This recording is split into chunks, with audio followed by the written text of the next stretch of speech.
Yung mga gayat mga idol, talagang malakasan. Grabe mga idol yung latab-latab ng ano. Oh, ah. Sarap ng latab ng ano, ng mga gat. Ayun mga idol, pakita namin sa inyo yung lahat ng kuha namin. Bukas natin. Kaganda. Grabe kaganda ang isda. Galito na lahat ng kuha natin. Grabe, pahirapan pero talagang napakasulit din talaga dahil masarap yung huli natin. Ito mga idol, siguro paiwalay natin kung saan yung matitripan natin itong pang sigang. Ito, sarap ito pang sigang mga idol. Tapos ito yung basa, talagang laging basa ito pero tawag nila basa daw. Sugbahin natin yan. Tapos ito yung siga. Ito no, sarap nito sa sugba. Yan. So, ito lahat ng maulam natin ngayon mga idol. Tapos ito na siguro, dagdag natin bukas, kung mahuli natin bukas, pwede natin pambinta ito.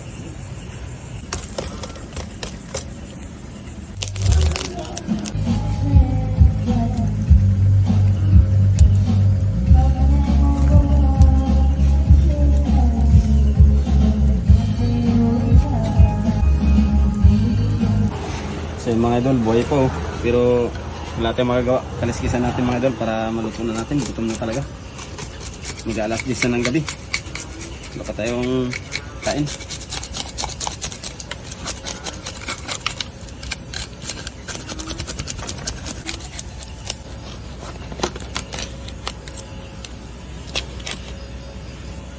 Grabe mga idol ng taba. Oh.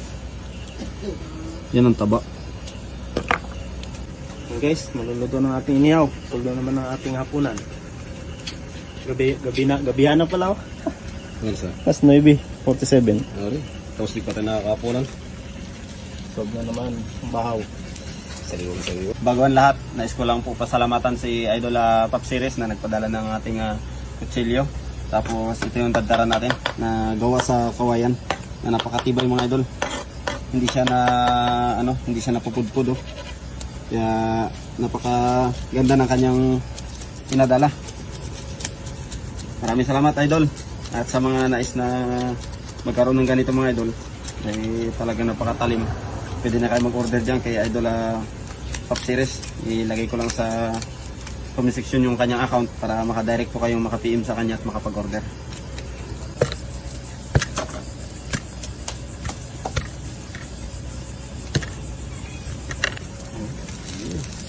Oh, pagkabango. Pag na ako, amoy ko ang bango. Bango ng sinuba. Yan. Oh, Kasarap. Ito mga idol. Sariwang sariwa. Taba na ang nahuli nating darag-darag. Grabe ito. Maglalatab na naman ito. Grabe. Salang na natin yung tubig mga idol. Tapos lagay natin yung isda. Mga idol, lagay natin yung isda. Sarap yan. Tapos asinan na natin kagad para karoon na ng lasa yung laman ng isda na hindi siya matabang. Yun ang mga gayat mga idol, talagang malakasan. Tapos ito mga idol, mamaya natin lagay ito pag kumulo na. Ayan mga idol, purpose natin kaya hindi natin kagad nilagay yung taba ng isda para hindi umangat at humalo dito sa dumi ng pinakuluan nating isda. Yan, ito tanggalin natin itong langsa para hindi masama sa lasa ng sarap ng higupin natin sa sabaw mamaya. Ayan po mga idol, wala nang lumutang na lansa ng ng pinakuluan nating isda. Pwede na natin lagay ito yung taba ng darag-darag para kumapit na sa kanyang laman at malasa yung ating sinabawan. Lagyan na natin ng sibuyas. Tinahuli lang natin ang sibuyas. Tapos pagkatapos niyan, pwede nating hanguin.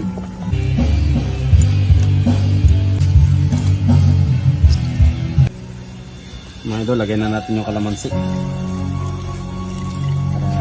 Para na natin din. Grabe mga idol yung latab-latab ng Oh, sarap ng latab ng ng mga gat. Talagang ulam talaga. Sarap ito. Kalat na natin konti yung kalamansi. Sabay tikman natin mga idol.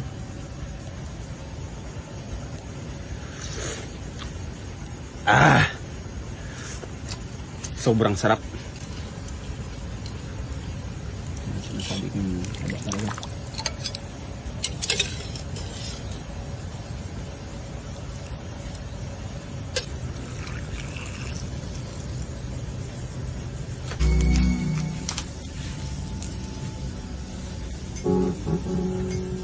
So yun mga idol, ito na ang sinasabi ko.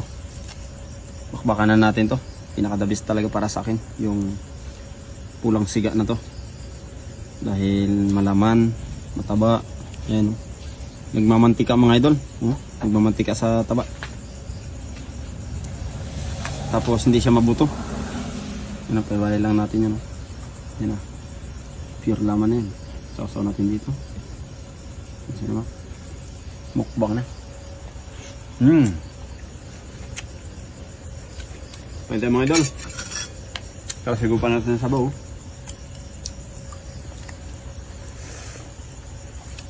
Tanggal ang pagod. Sabi, kain pa tayo. Mata. Sipsipin natin.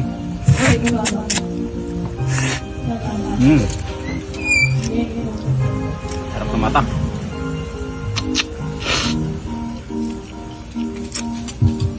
Daming taba. Kain mga idol.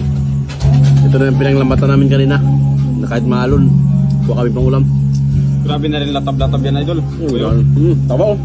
Ganyan na rin yan. Sarap. Taba oh. Press na press. Tanggal ang pagod. Ito. Sarap talaga. Lasa. Press na press eh.